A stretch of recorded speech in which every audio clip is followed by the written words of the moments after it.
Hello. It gives me great pleasure to introduce our honorary degree recipient, Mayor Ober, to whom we award an honorary degree. Mayor Ober is a designer, educator, anthropologist, and editor whose work interrogates academic structures and institutions through the lens of feminism and community building, bridging disciplines and methodologies to challenge existing structures. She is a trained industrial designer and holds an MA in design research from the Bern Academy of the Arts. She states, "It is an incredible honor to receive this award from UAL, but I want to acknowledge that none of the work I have done would have been possible without the collective efforts of many people. Work is never just individual. It is shaped in conversations, in struggles, and in solidarities." Mayer's PhD research explores the possibilities of feminist practices within institutional life and design education. Her work has been published internationally in books and journals, including the Journal of Design History. When asked if she's always inspired to work in creative industry, she answered, "I was drawn to design because you're constantly learning, while also making something and making it with others. Looking back, I think the anthropologist in me was always awake, quietly drawn to being in relation with other people. I never imagined working alone. I always thought design was collaborative, something that happens with others." Maya has taught around the world, holding research and teaching positions at the Academy of Art and Design in Basel and University of Bern. She co-founded the educational program Imagining Otherwise, which hosts labs and workshops that interrogate existing academic structures and conceptualize feminist alternatives. She explains, "Each time I step into a classroom, I'm reminded that it's a space of mutual learning, echoing bell hooks, the most radical location in the academy. I'm constantly growing alongside my students, and that continues to be one of the most rewarding parts of my job." Maya cites the birth of her two children, Nora and Simka, as the proudest moment in her career, saying, "For me, the personal and the political, the domestic and the professional are deeply interconnected."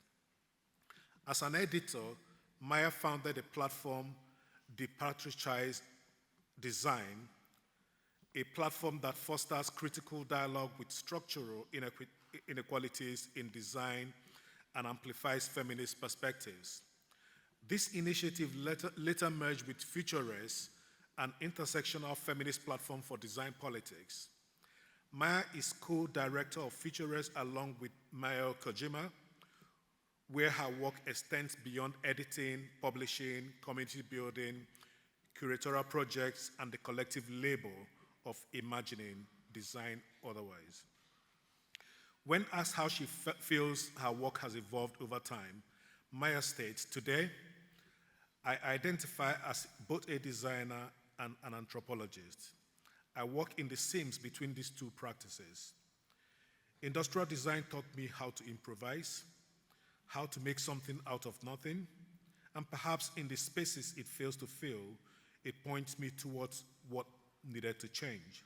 She adds, "At some point, it felt impossible to separate the two, to be engaged in struggles against oppression and to go on designing as if nothing were at stake. I had to find a way to bring these two parts of my life together." Her advice to graduating students is, "Be generous with others and yourself. Don't chase perfection. It does not exist.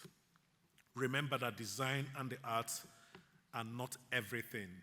Live your life fully outside the work too." I'm delighted as the Chancellor to confer the Honorary Doctorate of University of the Arts, London on Maya Ober.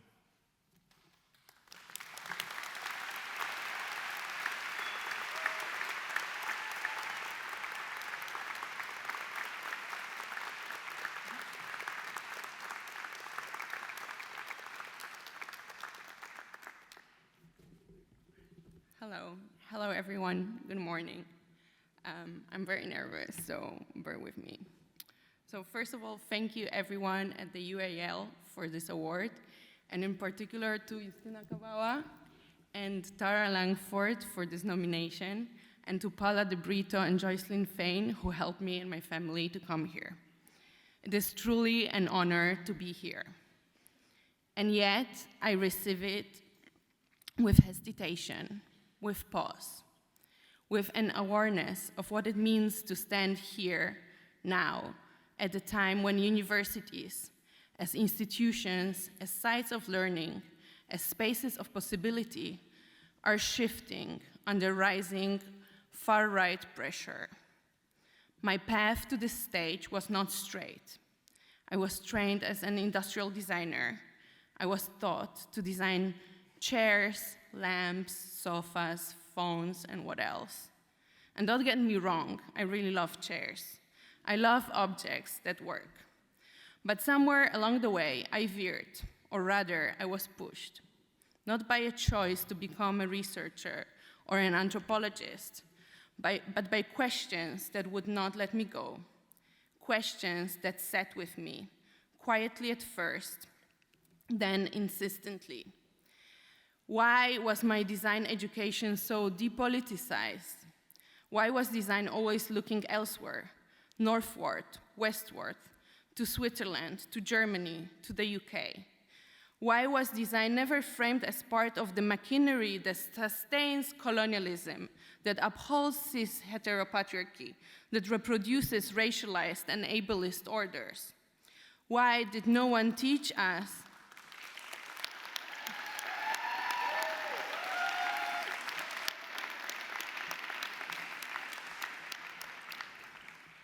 Why did no one teach us that a chair too can be political, a phone, a lamp, a building? These are not neutral forms. I studied in a classroom only a 30-minute car drive from what numerous human rights organizations call the apartheid wall in the occupied West Bank.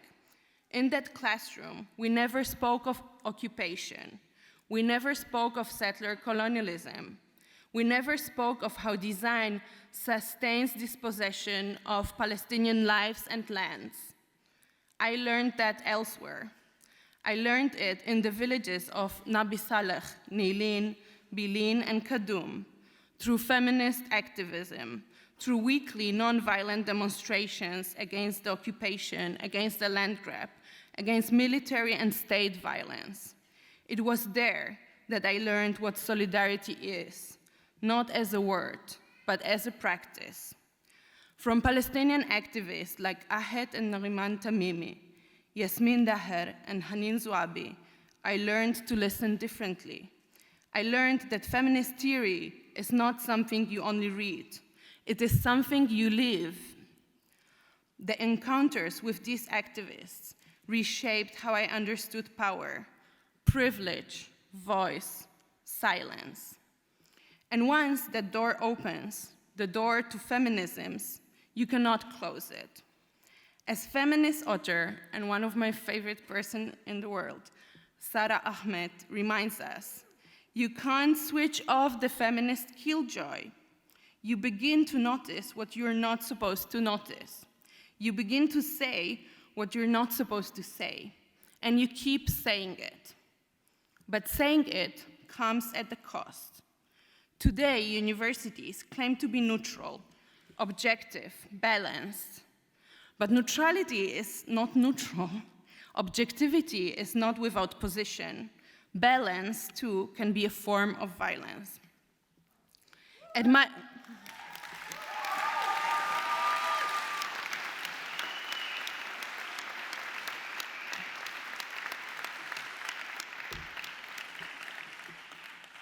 my university in Bern, in Switzerland, a very neutral Switzerland, as you probably heard, just a few weeks ago, a talk by UN Special Rapporteur for Palestinian occupied territories, Francesca Albanese, was canceled. The reason, it was deemed not balanced. Albanese responded saying, quote, The organizers had not worked hard enough to include pro-genocide voices, perspectives to balance the debate, end of quote. But what does balance mean in the context of ongoing genocide? And who decides what counts as balance? Meanwhile, student activists like Mahmoud Khalil face detention and deportation in the US. And across the globe, feminists, post-colonial and decolonial scholars are labeled divisive, anti-white, activists, not academics. Over the past years, across universities in Europe and North America, the walls have seemed to close in. The press and politicians seem to arrive regularly, targeting faculty and students. The language is familiar. Post-colonial theory, wokeism, foreign imports. The message, don't be political in the classroom. That's what we were being told. That's what we were told also at my university. And the question is, so who gets to belong in the university? Who gets to speak? And perhaps most urgently, is the demand not to be political in the classroom itself a political act? And I'm standing here on this stage, in this beautiful hall, receiving this award, while all 8 universities in Gaza have been obliterated, destroyed. What we are witnessing has a name now: scholasticide, the deliberate mass destruction of education, deliberate targeting of learning. The organizers of this ceremony asked me to give an inspirational speech. And today, many of you are graduating, thinking about the future, your past, your possibilities. And yes, that is a beautiful thing, and that's a beautiful moment, and congratulations to all of you. But I want to again pause here. I want to stay with the present. What traces have you left at this university? What doors have you held open, perhaps even pushed open for others? What silences have you refused? What have you challenged, questioned, or simply refused to accept as normal, as neutral, as just the way things are? And from what I have heard from friends and colleagues here at the UAL, you have already left powerful traces, marks of care, resistance, and imagination. You've understood that institutions are not fixed. They are shaped by those who moved through them, by you.